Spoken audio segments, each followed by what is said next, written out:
think about it. You have Cristiano Ronaldo, who is doom scrolling on Messi's achievements and subconsciously wondering, or maybe even consciously wondering, why is the world fantasizing him in such a great extent? Wasn't I good enough? Am I not the best player in the world? And on the other hand, you might have Andrew Tate, who is thinking about, damn, I made a fool of myself. I lost against a young opponent, and I was talking about big things in the internet, also talking about how I'd knock him out. But guess what? I lost my match, right? Think about this. Two famous individuals, doesn't matter if they're loved by everyone or hated by everyone. What matters in this point right now is that there is this form of a self shame or this wondering of what happened here? Am I not good enough? There is this humiliation that happens within your own mind. And oftentimes we think that it is only us going through that pain, that we are alone in this. But in actuality, I just named you some examples that you might be familiar with, the two famous names. And that sort of made you think for that small moment that I mentioned that, hey, these people too might be going through some self image, public opinion, status, issues related to these topics themselves, no matter how wealthy or famous they can be. Because we might think, from our perspective, that they're way great, way far ahead financially or in terms of fame. And we think that they're immune to the emotions or behaviors that we might be going through. But in actuality, that is not the case. For example, I have been living by myself for the past month, and I recognize that I have been going through a cycle of self isolation, self shame, and more self isolation as a result of it. Well, I told myself, finally, I have the opportunity to live by myself, to be away from my parents, to be away from the noise of the world. And then I get to create content. I get to meditate. I get to read some scriptures or philosophies that I'm passionate about. But what happened? I fell into the victimhood of doom scrolling, of watching a little bit of corn, if you know what I mean, of eating food at random times, of not being able to do things in a timely manner, right? And I'm sure you could relate with my examples that I just mentioned, right? You also might be going through doom scrolling. You might have one of those awkward social scenarios. See, on social media, you might see the guy with the meta glasses rizzing up girls and guys and aura farming and all such things. And you scroll through all these reels and it leaves you wondering, why can't I do the same thing as well? Why can't I be the man who is talking to these girls, who is putting himself in social scenarios where he's not only getting connections in terms of jobs, but he's also getting potential mates to flirt with and have a passionate, sexy time with, right? Or it could be number three, which is well known for especially kids my age and potentially the person who is watching this. Problems with, well, porn, problems with procrastination, or maybe you're flaking. You might have had commitments, but you flake on them because the previous night you did not live up to your expectations. So now you feel that you do not earn or deserve the opportunity of following through the commitments that you have made with other people because you are deeply in your head and you think you're incapable, right? And maybe the fourth point here, that this is what I'm feeling too, might be you feeling as well. The feeling of falling behind in life. Oh, I'm young. People around me are growing exponentially. What am I doing to myself? What am I doing in life? Why can't I be like these celebs? Why can't I be like these influencers on social media? Why can't I be like my friend who is having a successful job and seems like he has gotten everything together. You see, all these examples that I just mentioned to you, again, is because of us being self isolated in our minds, shaming ourselves because we are unable to break through that self isolation, and allowing ourselves to go deeper into the self isolation because of the shame that we have had as a catalyst to propel forwards into self isolation. It doesn't help, does it? It causes a lot more room for confusion, lack of clarity, and I guess the mind is just gonna go in the autopilot of self destruction. This is where we would want to numb the pain by doom scrolling, by being awkward in social settings, by relapsing on porn or procrastinating further, and then again feeling that you're behind in life. So, this is where I'd like you to understand, and this is a note to myself too. Shame is what happens when we think that our mess is uniquely ours, right? So if you think that your mess or the problems that you're going through is only something that you are going through in this world, then it's definitely gonna make you feel miserable because subconsciously you're comparing yourself with other individuals without even trying to understand or recognize that they also might be going through the battles of their own. It's just that they're not showing it, or that their time has not come for the world to see that they're going through such things. So now, when you revisit the example of Ronaldo or Andrew Tate, if Ronaldo is doom scrolling on Messi's reels, or Andrew Tate is doom scrolling on his failure in the boxing match, you can actually think about that example and be like, wait a second, that is no different from me when I feel down, or when I start comparing myself, or when I feel insecure about myself. Great successful people who go through these time periods too of failure or uncertainty, what makes them different from us is that they're able to still continue, still show up, even if it is not perfect. They try to be consistent. But for people like you and me, we tend to self sabotage ourselves and not allow ourselves to heal and grow because we are caught up in the self shame cycle. So, this is where we also have to understand the cure is not about watching more videos or reels or reading theories in books, because that might potentially lead to over analyzing things. Think about it. When was the last time you asked yourself that, hey, let me watch a video or a reel on how I can improve myself, but you end up binge watching many other videos, and that becomes another cycle.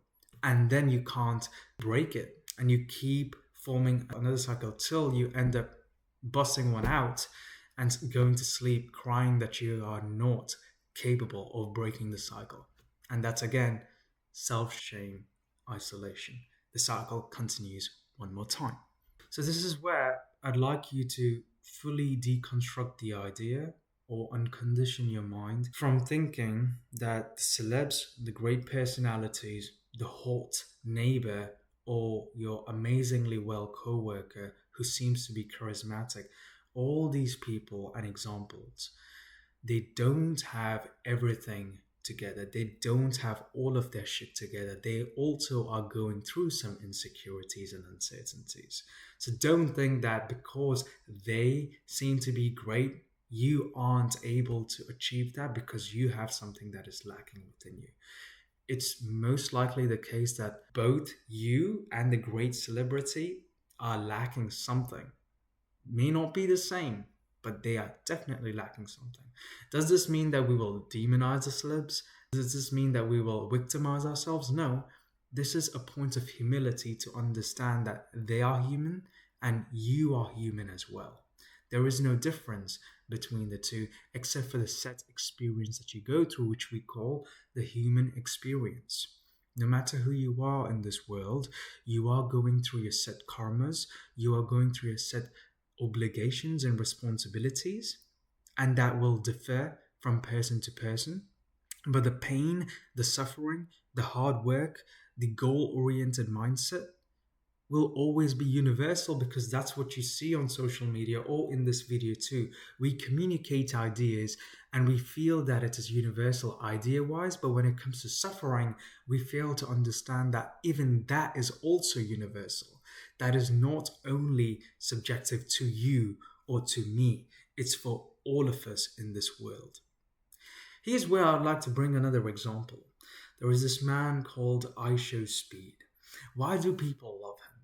Yes, he does funny stuff. Yes, he does silly stuff. Yes, he does stuff that doesn't make sense. And a lot of people might hate him for that as well because they feel that he's over exaggerating his responses. But for the most part, why do kids love him? Why is he so famous? Well, maybe it's because he's willing to do things that other people have thought of, but he is not embarrassed to express himself wholeheartedly. That is also why we gravitate towards certain influencers that may do crazy stuff, like the wrist guy who's doing the meta glasses thing. And subconsciously, we're like, man, I wish I could do that. That's why we tend to follow and like these people. But we end up not doing ourselves because we are putting that self imposed limitation or shame upon ourselves, right? So rather than worshipping or idealizing these set celebs or leaders or whoever you're following, thinking that they don't have any self shame or embarrassment, try to see it as, hey, I do have it. Let me propel myself forward. Let me not get stuck in the cycle that I've created for myself. Let me give you another example. There was this famous tennis player, Djokovic, right? He is well recognized in the world to be one of the top athletes, especially when it comes to tennis. Now, that dude talked about his mental health struggles, his issues with attention span and doom scrolling, right? So, even a guy like him who has achieved great things has come out and openly spoken about the digital age issue that we go through. So again, what difference does it make between me and you and him? Just experience. That's all. Maybe the difference between you and him is that he chose to work on his tennis stuff and achieve to a certain level, but at the same time recognizing his downfall, whereas you might be recognizing your downfall and allowing yourself to swim in the realms of the shame. But this is where we have to tell ourselves this isn't me that is being broken, that this is a human experience in a human nervous system that has limitations, that has restrictions, and that also has conditioning that is hard for us to uncondition all of a sudden. And then we have to also ask ourselves, given these limitations and the conditioned patterns, what could be the next best possible move in order for us to make a change? This is where I would recommend not to self isolate.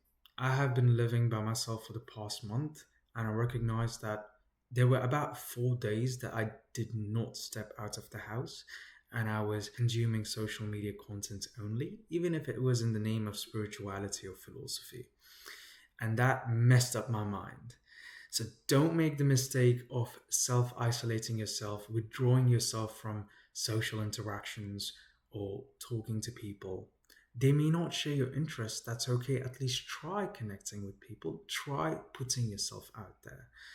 Maybe encourage one safe person or one conversation with a friend that might possibly get you. If you keep all these thoughts to yourself and watch YouTube videos without having a two-person conversation, you're gonna start repeating the same self-shame, self-isolative thoughts upon yourself, and it's gonna be hard to break that cycle because you might feel that it is impossible to break the rut.